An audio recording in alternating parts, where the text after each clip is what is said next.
So I'm gonna open up with a piece called These Roots. It's kind of quick, so. These roots will invade the minds of the misfortunate ones who have forgotten that their origins are as brown as the land they claim as home. These roots are kinky. They will dig deep into identities once whole where half-formed thoughts roam freely. As if see-through boxes placed in open spaces is more just enough space to grow whole. These roots are kinky.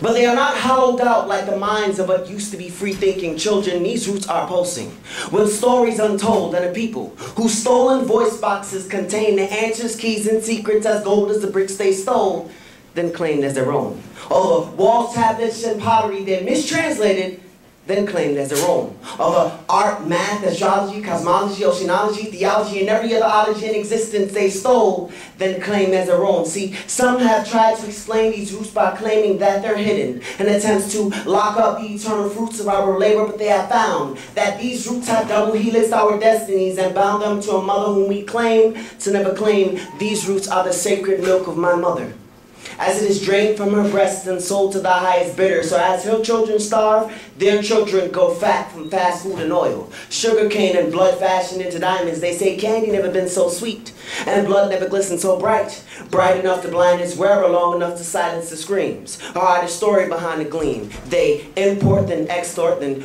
impale and retail these concrete riddles with a blood-stained past we say we don't remember. So send the truth on the tongues of the ones who claim innocence in their ignorance and blissfulness in their greed, and let the pain of the nameless maim the shameless with the blameless. Let them bleed thoughts like guilt on every Thanksgiving floor, every oil-driven war, every concrete jungle and every childhood bungled, every city shop or uninvestigated pot, every mind state that states achievements mediocre, every state that builds jails to make us pawns to brokers, for all the thieves and jokers, every starlight dream crushed by slugs and ropes as we use crack to cope, drug replacing hope. Some want these roots and these words to be the death of you.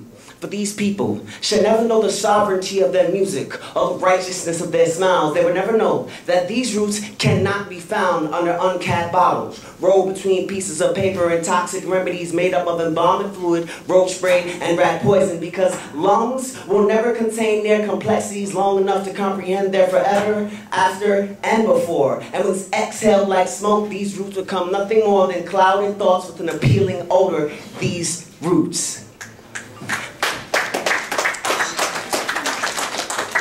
Excuse me. These roots must be heard. They must be walked on the backs of words across the desolate deserts of those who have forgotten how to dream, following raisins in your sons. They will be dressed in metaphors, with satchels made up of questions that contain free thoughts in seeded form. These planters are but students of the master who have resided silent within your innermost self since the ancient sands of time blew across desert kingdoms where Sun God was a household name and Timbuktu was its center, and the entire world was Afrocentric. These people. Got that. All right. It sounded good, bro. Sounded good. It is in your true nature, they said. This is how it's supposed to be. The limitations, they wish for the limitation to impose their wills like storms, and attempts to dig up deep-seated passion, but these roots are resilient. They will not uproot any more than they will stop growing and consuming the parts of these people once thought to be dead. These roots are everything they say we have forgotten.